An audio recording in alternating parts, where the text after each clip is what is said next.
There's no longer really an opportunity or choice, it's an imperative. To telling the story, how do we make sure that we're taking full advantage of any and all assets that are on the grid and at customer premises.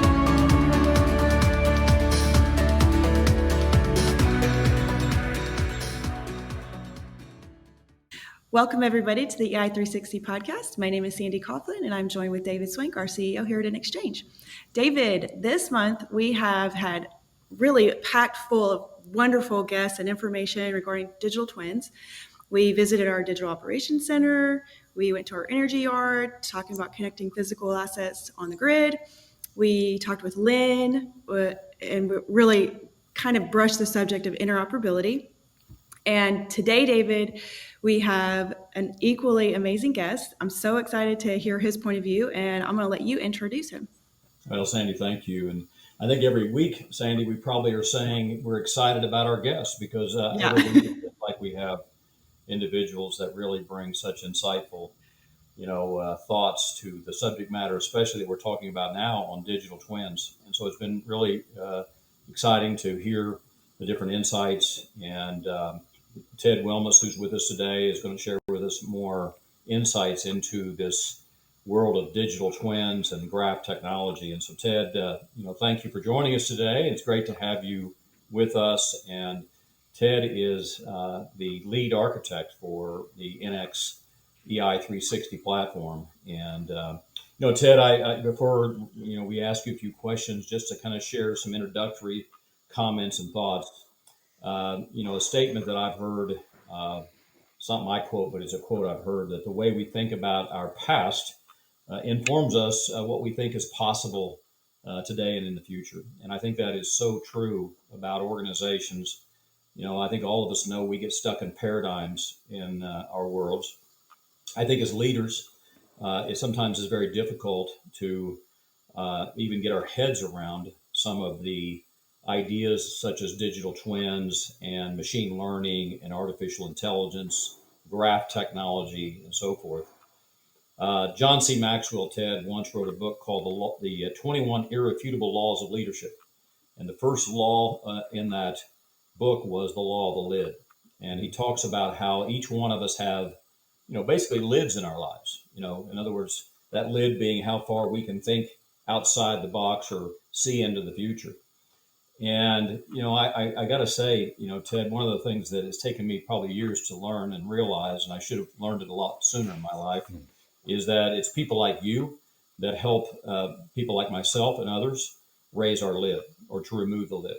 I really would encourage in many ways our audience, especially those who are sitting in leadership roles, to really understand that today with the exponential capabilities of technologies and things like digital twins, to really embrace individuals like you and others who understand these technologies, understand the impact they can have on organizations, and enable that to really raise our lids, to empower us to do things we never thought possible before. And so I want you to know, Ted, you've done that for NX, and for that we want to say thank you, and we appreciate you and everything that you bring to NX and what you continue to bring. And really with that in mind, one of the things I really would like to start with, Ted, is from your perspective. You live this, you see it, you understand it. And I know probably there's times you want so much for other people to hear it and understand it as well. But I'd really like for you to begin with just sharing with the audience how impactful a digital twin can be in this world of digitization, smart everything. And not only how impactful it can be, but how important really graph technology is to that construct of a digital twin. So with that, Ted, again, great to have you here, and I'll turn it over to you to expand upon those questions. Oh, I appreciate it, David. And thanks for having me. Yeah, so I think the way that I think about the digital twin and software in general is that when we're building a software application, and this has been true throughout the history of software applications, we're really trying to build a model of something. In the case of a digital twin, we're trying to build a model of usually something that's in the physical world. So in our case, an electrical grid. Maybe if you work for for Boeing, it's an airplane or something like that.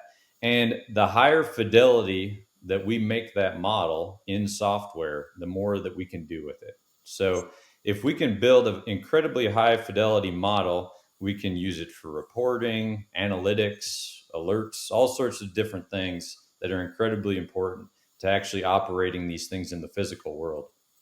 And one of the enabling technologies that I think is, of course, a little bit newer here is that when you're building a model, you want to have tools that are well adapted to kind of how you would actually really lay that out in the real world.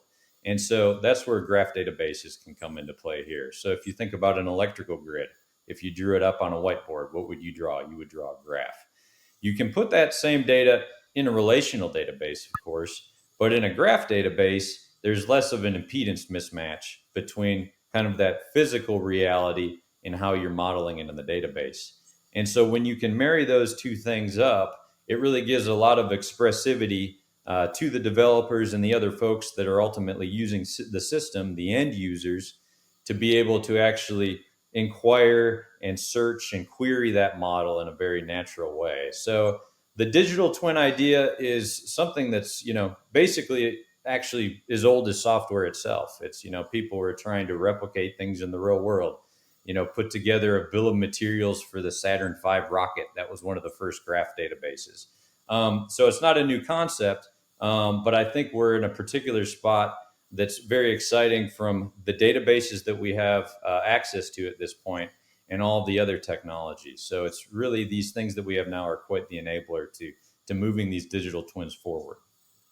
Yeah, I love that, Ted. And I think, one of the areas, of course, as a company, we talk a lot about is just the importance of that whole digital twin, this nodal graph architecture, real-time database capabilities, energy cloud, a lot of things we use to kind of define this. Is it's so important to where we're going with, these concepts of DERMS, distributed energy resource management, where we're managing energy resources in an aggregate way. Mm-hmm. And then, of course, even perhaps broader, this idea of virtual, power plants, where we're beginning to really expand the capabilities to reach beyond the meter and begin to, work with assets, loads like HVAC equipment, and to really begin to increase the efficiency, of the overall grid architecture. One of the things that really excites me about this, Ted, is just how I think everyone in the industry would agree that it's kind of an inefficient process in many ways. And, as we look at things like line loss and load factor, it speaks to that. But we have the ability to use these new technologies to do things that we've never done before. Mm-hmm. And for those who are listening today, Ted, because I'm sure for you, these things seem so almost straightforward. You're able to see very clearly the impacts and the effects of, this type of technology. But share with folks, just how they can get started in this journey. How to begin this journey of the digital world that we live in and the smart everything. From your perspective, how does that look, and what do we say to people who are just overwhelmed by this? Yeah, I think it's to a certain extent, our horizons kind of get set at a fixed distance. So in many cases, I think it's a matter of showing people the possibility and really extending those horizons out further. And so in the case of digital twins, one of the key enablers of the digital twin is actually integrating many different data sources.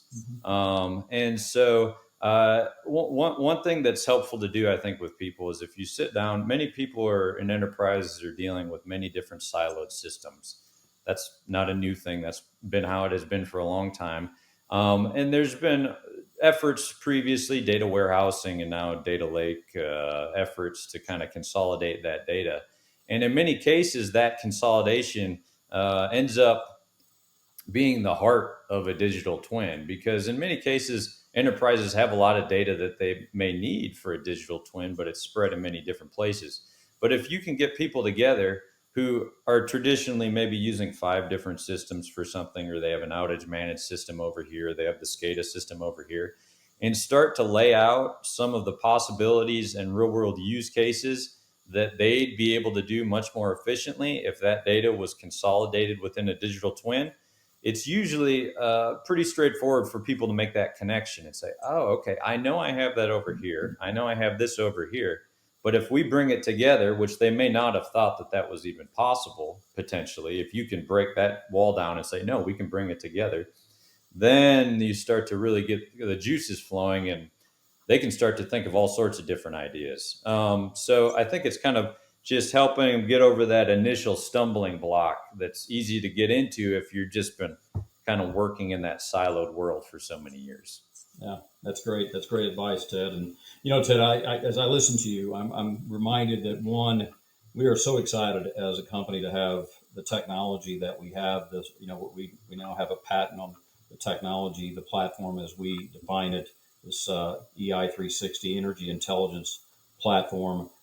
But I'm also reminded that it's not just about the technology. It is truly about people like you who bring that innovation, bring these insights.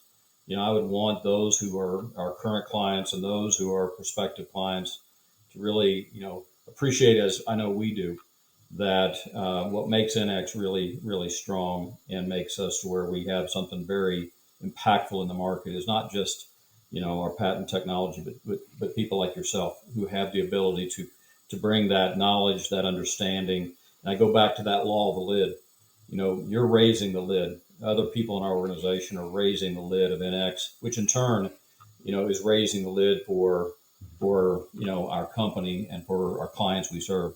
We were yesterday, Ted, in Alabama meeting with some folks, some clients, and a young man was there and sharing, this new technology of metaverse, where, the 3D world and, what's happening in that space. And, of course, we're looking at that as well, and Chat GPT and just, machine learning, all these things we know are converging today. And he made the comment, and he was very excited. He said, it's a great time to be alive.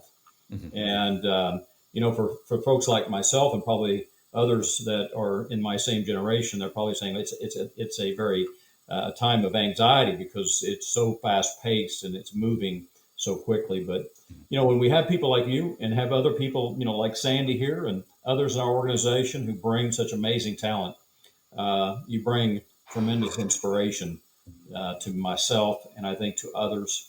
And what our hope is that what we're doing will be very impactful and meaningful for a lot of our clients. So, I just want you to know we appreciate you and thank you for all that you're doing.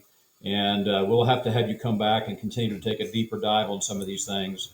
But Sandi, with that, I'll turn it back over to you. Awesome. Thank you, Ted. I just want to say, David, we're so lucky. We have amazing relationships. Ted, what you shared with us, you do help us constantly look beyond that fixed horizon, and we are grateful for the relationship that Expero brings to enxchange, and we are grateful for our audience. Thank you so much for joining us today, and that is it. See you next time.